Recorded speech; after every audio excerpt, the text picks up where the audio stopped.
Hello, V Squad, and welcome back to another episode of V Girl TV. Before you even start this video, I just need you guys to just subscribe. Subscribe to the channel right now.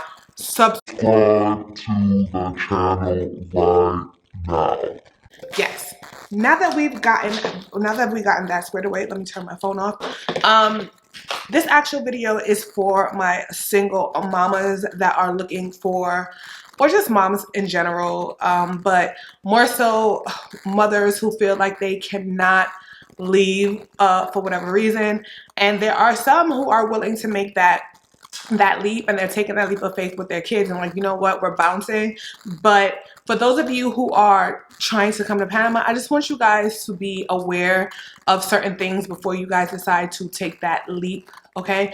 And this is just my honest opinion because I am also a single mom who decided, what, 5-6 years ago that I was going to leave and come here. So I just wanted to share my experiences with you guys. And if you guys, some of the men who follow me on this channel, if you know a single mom or a woman or whomever who have children, or even if you're a dad, a single dad, and that you're trying to take that leap and you have custody of your kids or whatever, and you're trying to take that leap of faith and moving to a whole other country, here's some information that may be useful for you. So if you're interested in that, stick around.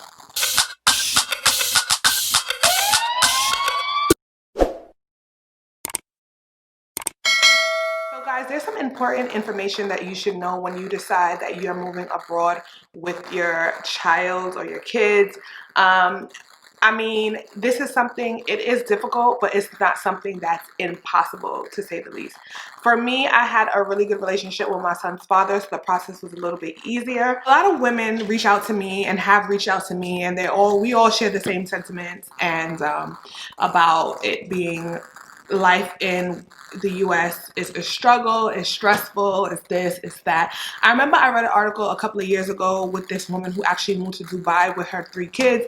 She was a college graduate. I wish I could find that article. If I do find the article, guys, I will put it in my description box. But basically the article was about a young black woman. She had 3 kids, college degree, she was married, recently divorced, and even with her college degree, she wasn't even making enough money to sustain her life. And she was living on every government assistant program that there was available in Texas, and even still it was not enough for her. So she ended up getting a job teaching in Dubai, and she did state in the article that that was the first time that she was able to go on vacation with her children, her 3 kids. So that's 4 people, that's 4 plane tickets, that is 4 mouths to feed. So I could just only imagine the cost of that. I only have 1, and even with my 1 kid, it's like expensive. So I can only imagine. So her story to me was very inspiring. I did look her up recently to see where she was, and I think at this point, I think she was like in a new relationship, and she got with a new guy, and she was getting married, and I think she actually moved back to the States. I'm not sure, but don't quote me. Okay, so the first thing that you want to do is decide where you want to live. Okay, so obviously for those of you who have decided that you guys want to come to Panama, you already know, boom, I'm trying to come to Panama, right? Okay, great. Oh, Panama is, I'm not going to say it's a huge country like the United States of America, but it's still a huge country. There are several parts of Panama that you could possibly live in. So you might want to be more specific with the area, the location, of where you want to live. So many people will be like, oh, where should I live? I can't tell you where you should live, guys. Like, I can't. You and I'm a different person. What my likes and my wants are completely different from what someone else's likes and wants are. So please, guys, I want to help you, but please don't ask me where you should live. I can't tell you where you should live. What you need to do is come down here, okay, and explore the different areas in Panama which you may want to live. Google is your best friend. So you can Google different areas. You can use my videos as a guide. You can YouTube other people who have moved to Panama. I mean, it's a little bit difficult because there's not too many young people or single moms that have moved here, or maybe they are, but they haven't made a YouTube video. So it's kind of hard. I get it. I really do get it. But the best way to figure out where you want to live is actually by coming. So you please, guys, don't ask where you should live. I can't. That's kind of like that's a loaded question. I can't answer that question.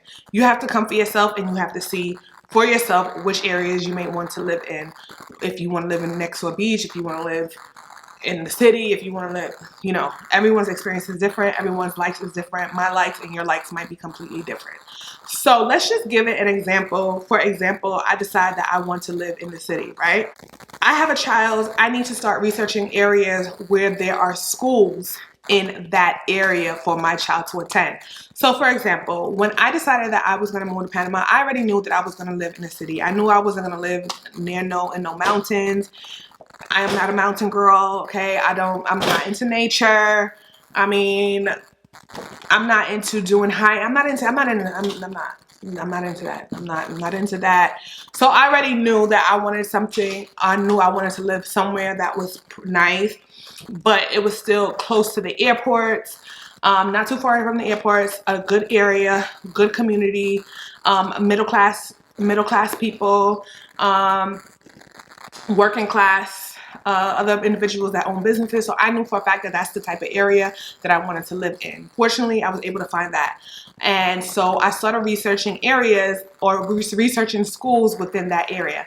Now, the thing is that most of the, let me backtrack. One of the things that was very important to me when I decided that I was going to put my son in school here, I wanted to make sure that the school that my son was in would have been a school that was on the American calendar. So that in itself helped me to narrow down the schools that I was going to send my son to. Because for those of you who do not know, the academic calendar here for the normal schools here in Panama is completely different from the kids in the United States. So for example, when the kids in the United States are out of school, the kids here in Panama are still in school technically. So I needed to make sure that whatever school my son was in, the calendar had to end in May and it would have to go back in August or June to September. So that was the time frame that I was looking for. So I made sure that I was looking for a school that provided that had that type of calendar. The second thing that I wanted to make sure of was that it was an English speaking school. So for me, I wanted to make sure that the school my son was in was predominantly English speaking with Spanish as a second language. And my reason for that is my son came here when he was about 4 years old. He was 4 going on 5 years old, right? And kids tend to learn how to speak Spanish way faster, or they tend to learn second languages way faster than they would than an adult. So basically what I'm saying is kids learn second languages, or they learn how to speak second languages, or they learn how to pick up on languages way faster than an adult. It's more difficult for an adult to learn a language than it was a child. So I knew for a fact that regardless, he was going to learn Spanish, okay? Whether it was from the streets or in school, he was going to speak Spanish, right? One thing that I did not want for him to do was forget how to speak English because he came here so young. And let me tell you something. I know some of you guys are going to say like, well, why would he forget how to speak English when you speak English? There are many people here in Panama, especially children, whose parents speak full English to them, and the kids speak no English, okay? Keep that in mind. I have a customer who is Jamaican, okay? Her son, Jamaican, which means that she speaks English. Her first language is English. Her son does not speak English, okay? So before y'all try to come at me, there's a method to my madness, okay? And that was my reason why I did not want my son to forget how to speak English. And then there was a time where my son was coming home from school, and even though he was going to an English school, the kids, majority of the kids, their first language is Spanish. So they spoke Spanish to each other, or they speak Spanish to each other in school. So he would come home only wanting to speak Spanish. And then I had to let him know, no, we're not doing that around here, okay? When you're with your friends, you can speak Spanish. When you're out in the street, you can speak Spanish. But as long as you're in the house and you're with us, you will speak English, okay? So that is how I worked it, okay? So back to the whole school thing. So once I figured out that I wanted to make sure that it was within there's a certain calendar. I had to look for the schools that was in my area, okay, all the schools in the city which provided that calendar. So that actually narrowed it down to a couple of schools. So versus me looking at 100 schools, it probably got narrowed down to about 10 schools, more or less, or whatever. That was around that was on that calendar. And the reason why I was so adamant on that was because I wanted to make sure that he had that opportunity when school was out to go back and spend summers with his dad. So that was another reason why I was very like, okay, well, I need to make sure, because I had to be able to send him back and enjoy his summer vacations so that he can spend it with his father in the summertime. So that's why. So you want to make sure that you know where you live, and then once you figure out where you want to live, that can actually help you with school. Now, there are some parents who opt for homeschool because homeschooling gives them the flexibility to do other things, like you can travel to different places, whatever, to each his own.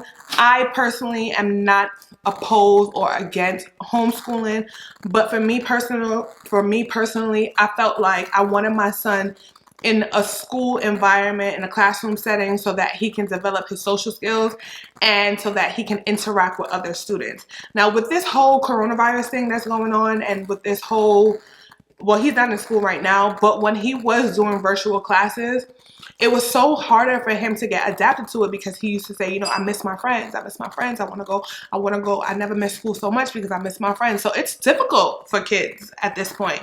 So for me, that experience, that classroom experience, was something that I wanted him to experience. I wanted him to experience having classrooms. I wanted him to experience having friends. I wanted him to experience, you know, just interacting with other students. So that was something that was important to me. So another thing is something that I already touched base with you guys the first time, was that you have to come to the country. You have to come to the country. Oh, and there's another thing as far as school is concerned. Now, traffic in Panama is it's a major problem, okay?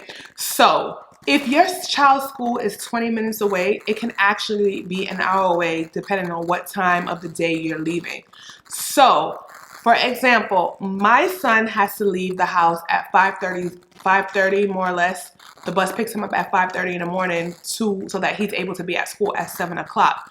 So at first it was really, really difficult, but as time went on, it's been something that we have become used to at this point.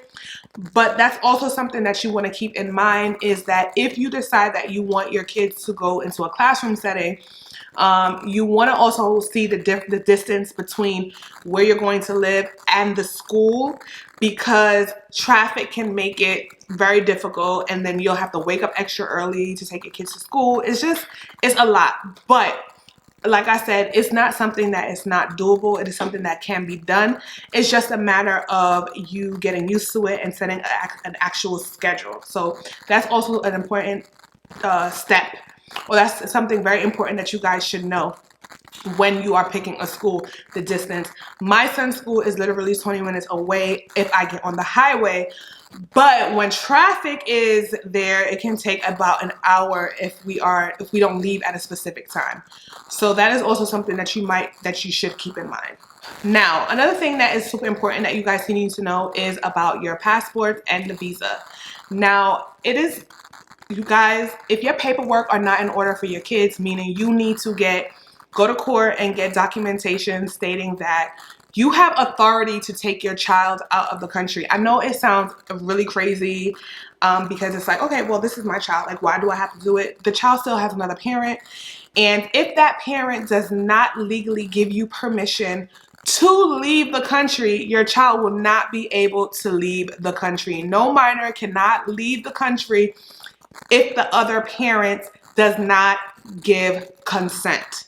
Now, if you are a single parent and you have full custody of your child, all you need to do is either get a letter from the court showing that you have full custody of your child, or get a letter of consent from the child's father, a notarized letter from the child's father or mother or whoever the other parent is, stating that you have consent of actually leaving the country with your child. So that's also something that is very, very important. I wouldn't want you guys to get arrested for kidnapping because it's real out here. Okay.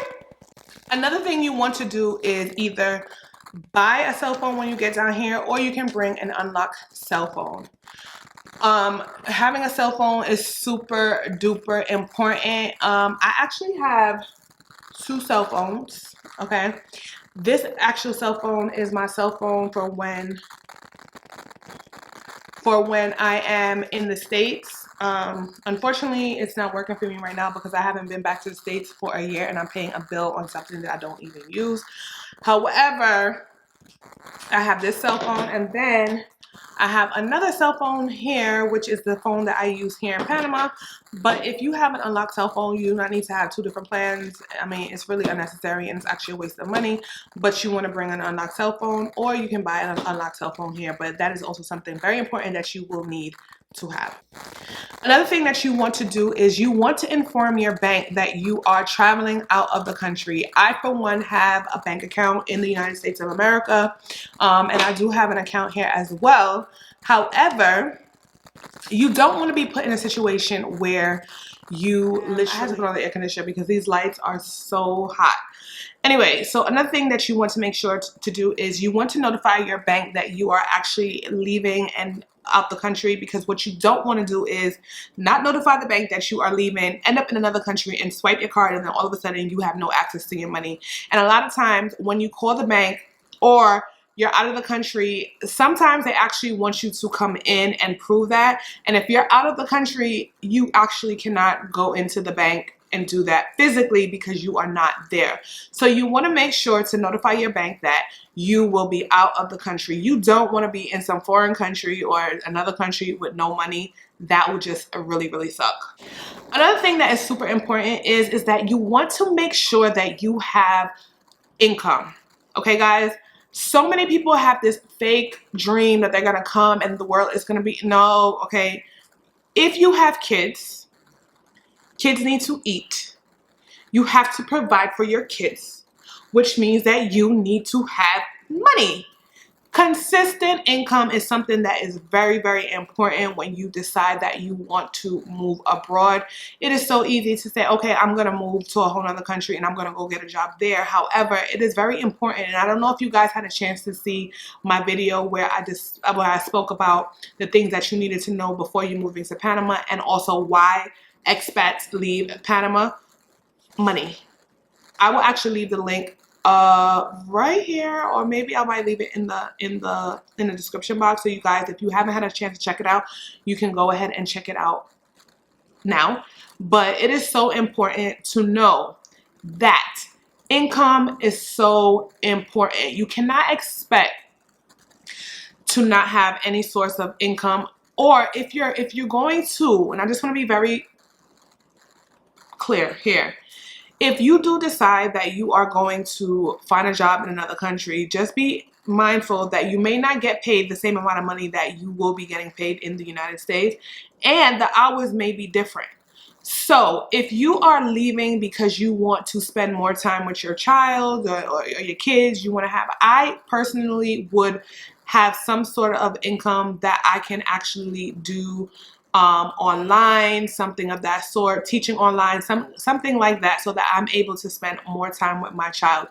Getting a job that physically requires you to be at a location may not be ideal, and it's not going to give you the freedom to be able to hop around or to spend as much time as you want with your kid. And then on top of that, you may have to hire a nanny, and that's like a whole nother that's a whole nother topic. But yeah, income is super important. You want to make sure that you have a sustainable income for you and your kids, so that you can provide them with the lifestyle that you choose to provide for them.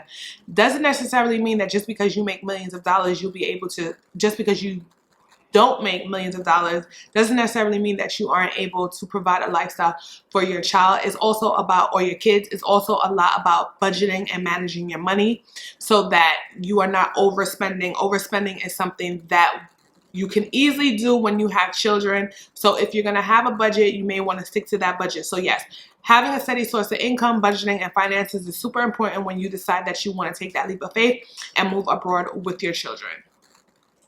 Another thing is that you want to take into consideration is healthcare. So children, I mean, kids do the darndest things, okay? Let's just keep it so real, okay? I have a boy, and my son is very, not as much as he was before. Now that he's getting older, he has calmed down a lot. But when he was younger, he knocked out his front tooth when he was, what, 2 or 3 years old. So yeah, so with that being said is that you want to make sure that you have proper health care for your child. Now, this is the thing. Healthcare here in Panama is a lot cheaper than it is in America. Now, I have United Blue Cross Blue Shield International health plan where I pay $150 a month for my son and I, and that covers medical expenses, and I'll have a copay as long as I go to the doctors that's within the network. And I have an insurance broker, so if you are interested in knowing who my insurance broker is, or if you plan on moving to Panama, I can actually connect you guys with the insurance broker so that you can get this insurance. There are other health insurance plans, but for me personally, I feel like I feel like Blue Cross Blue Shield International is the best for me, my personal opinion, please. Okay. So yes, you want to make sure that you have health care in place. Now, as far as dental is concerned, dental is not covered under the insurance.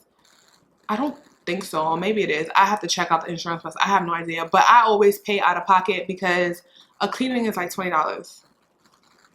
I had to get a fill-in in my tooth because I had cavities, okay? And I had to get a fill-in, and the fill-in was like $50.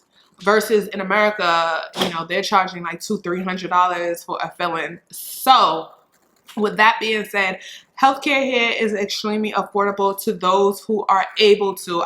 Because like I said, I don't really want to say generalize, because what I may be able to afford, someone else may not be able to afford. But for the most part, I'm just giving you rough numbers. If you go to the dentist and you want to get your teeth cleaned, it's like $20. And that's what I paid for my son to get his cleaning, $20 every 6 months. And actually, he has to go for a cleaning soon. So I'm going to take you guys along with me on that journey. But if you want to see that video, you have to make sure that you are subscribed to the channel and you put on your post notifications so you are aware of when that video is going to come out. Thank you. Okay, so another thing that is super important when you are moving abroad is that you want to create a community. When you're moving abroad with your kids, you want to create a community. So the thing is, raising children is difficult. Okay, so imagine 2 people being in a household and it's still hard, and then it's just you by yourself. It is definitely something that is difficult. Me personally, I am grateful that I have my parents here so that they can help me. However, I did have a nanny the first couple of years that we were here. I did have a nanny to help me take care of my son when I had to go to the store. Now, the thing is that for a lot of people, you may not have that luxury of getting a nanny. So that is also something that you want to keep in mind. And also, finding good people to work for you is also something that is very difficult. I've heard horror stories, and you know, it could happen anywhere. You understand what I'm saying? But I personally was blessed enough to have someone that took care of my son very well. So I really didn't have that problem with her as far as treating my son bad. I did have problems with her in another aspect, but it was never anything that had to do with the way she took care of my son or the way that she handled my son. So with that being said, building a community is super important. So if you decide that you want to come to Panama, I would connect with other moms that already live here. I would connect with other expats that already live here to try to help you get into the groove of things. If for those of you who don't know, there is a group that I have on Facebook called Americans in Panama. It is a group of mostly expats, but more and more we're getting more people that actually want to move here. And unfortunately, we can't really accept every single person because you just think that you want to move to Panama. We want to keep the group exclusive to people who already live here so that it's not oversaturated with a whole bunch of other people that are just in the group just to be in the group. We try to keep it community based friendly. So with that being said, it is important that you build your own community. You want to connect with other expats, you want to connect with other moms, you want to connect with other parents or other parents that actually live here and they're actually going through it. So if you are serious about moving here to Panama, I would urge you to move I would urge you to join the group. If you really are interested in moving, if you're serious about moving here, or if you're serious about moving to Panama, not just you saw it on Google and you're like, oh, let me go. No. Serious people, if you're serious and you want real information and you really are planning to make that move, you can join the group. We definitely have a community that will support you in your journey. So creating a community is super important. Another thing that I find here, there are so many things to do with your kids when you're here. Panama is a country that they have a whole day, Dia de los Niños, dedicated to children, okay? With that being said, there's so much activities to do with kids here, so many activities. No, we don't have amusement parks, but there are other arcades. They always have activity, well, not now, but before, they would have activities that were geared towards children. This country is very family oriented, which is what I love the most about it, is that they really push family and family dynamics. Is that something that I really, really and truly appreciate about here in Panama, is that they push family. So guys, yeah, I think that concludes my video, and I think I've answered as much questions. Well, I hope that I've given you enough information. If you need more information or if you want specifics, please leave your questions down below and I will try my best to either get back to you personally or I will go ahead and make another updated video in regards to this video. But like I'm saying, guys, yes, moving abroad is difficult as a single parent, but it's not something that's impossible. With the proper planning and with the proper tools and realistic expectations, it is something that can be done. With that being said, guys, thank you so much for tuning in as always. If you like this video, again, make sure you are subscribed and make sure you like the video, share it amongst your friends and whoever else decided or whoever else you know who may want to move and this information could be useful to them. So thank you guys as always. Peace and love.